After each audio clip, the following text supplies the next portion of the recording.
We're continuing to look at the roots of a polynomial, finding the roots of a polynomial by factoring. And again, in this example, notice that we have count of 1, 2, 3 terms. And so whenever we have a 3-term polynomial, we want to look to see if we have a common factor of those terms. And notice 2, 10, and 12 are all have a common factor of 2. So I can factor a 2 out. And then notice x to the 6th, x to the 5th, and x to the 4th. All of those have a common factor of x to the 4th. So I'm going to factor out x to the 4th. All right, so when I do that, then I take 2x to the 6th. I divide that by 2x to the 4th. And that leaves me with, when I do the division, it leaves me with x squared. So this factor is going to be x squared. Keep the sign, that's minus. And then I take 10x to the 5th. I divide that by 2x to the 4th also. Notice 10 divided by 2 is going to be 5. X to the 5th divided by x to the 4th is x. So that's going to give me 5x. And then again, continue to keep the sign. Notice this is negative. So I keep the negative. So then I take 12x to the 4th and divide that by 2x to the 4th. Well, notice the x to the 4th will cancel out.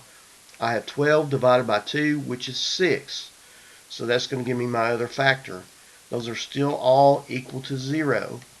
Now notice I have a quadratic. We have factored quadratics, and notice the leading coefficient is 1. So to do that, remember I do the little t-table.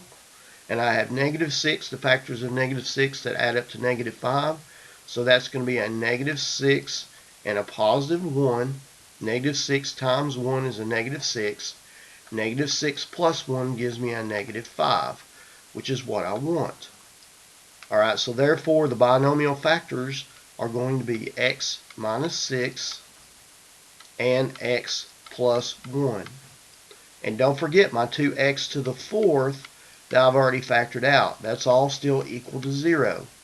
Now once I have these binomial factors, what I want to do is take each of those and this original factor and set each of those equal to 0 and solve. So I have 2x to the 4th, that's equal to 0.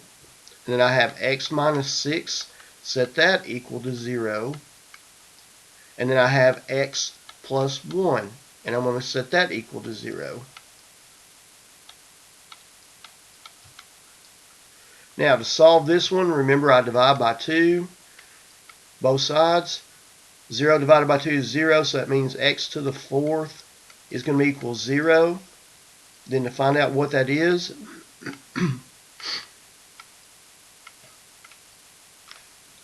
I'm going to take the 4th root of x to the 4th, and then I'm going to take the 4th root of 0. Let me scroll down here so I have enough room to work this out.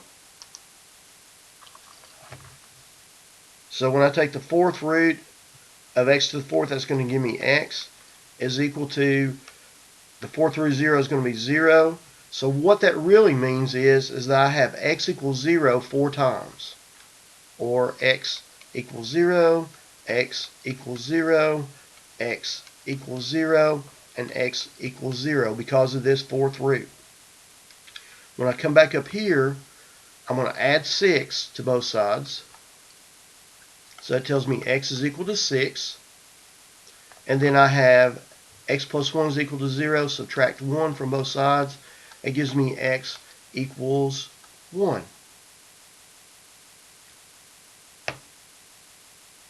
I'm sorry, -1.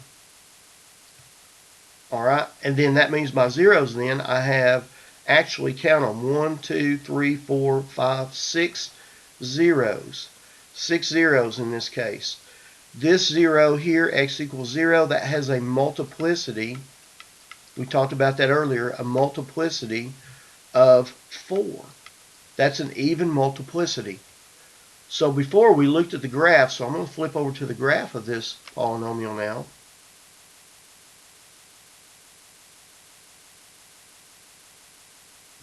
And you'll notice that when x is equal to 0, let me change colors here that might show up a little better.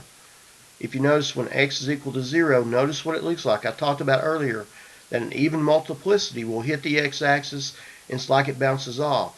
This root has a multiplicity of 4. Now notice this one passes on through. It doesn't flatten out. Remember that was our x equals -1. That doesn't have a multiplicity. It's just x equals -1. The same thing with the one that x was equal to 6. Notice it passes through the x-axis. So it doesn't have a multiplicity either.